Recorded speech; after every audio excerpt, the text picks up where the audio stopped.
Big bang தோற்றம் வேடிக்கை உண்மை. நீங்க சின்ன வயசுல சேமித்த பிக் பேங் ஏன் பன்றி உருவத்தில் இருக்கு தெரியுமா? இது ஆக்சிடென்டல் இன்வென்ஷன். 600 வருஷத்துக்கு முன்னாடி நடந்த ஃபனி ஸ்டோரி இப்போ பாருங்கள். 15ஆம் நூற்றாண்டு இங்கிலாந்து வங்கிகள் இல்லாத காலம். மக்கள் வீட்டில் எக்ஸ்ட்ரா காயின்ஸை சேமிக்க கிச்சன் ஜார்ஸை பயன்படுத்தினார்கள். அந்த ஜார்ஸை பிக் என்ற கிளையில் செய்தார்கள்.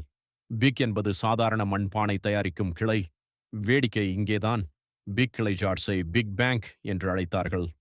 ஆனால் ஆங்கில உச்சரிப்பு மாறியது. பியாய்க் என்று சொன்னது பிக் போல ஒலித்தது.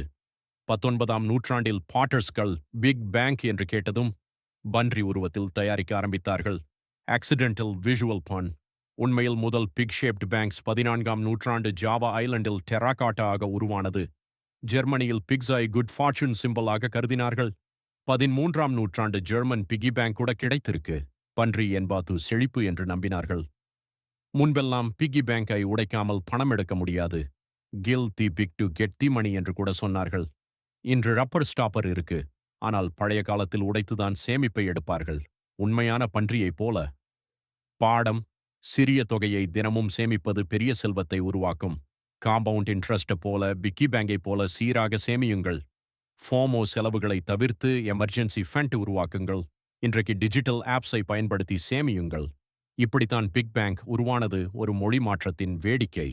உங்க சைல்ட்ஹுட்டில் பிகி பேங்க் இருந்ததா? இப்போ எப்படி சேமிக்கிறீங்க? கமெண்டில் சொல்லுங்கள். லைக் மற்றும் சப்ஸ்கிரைப் பண்ணுங்கள். அடுத்த வேடிக்கை ஃபைனான்ஸ் ஃபேக்டுக்காக ஃபாலோ பண்ணுங்கள்.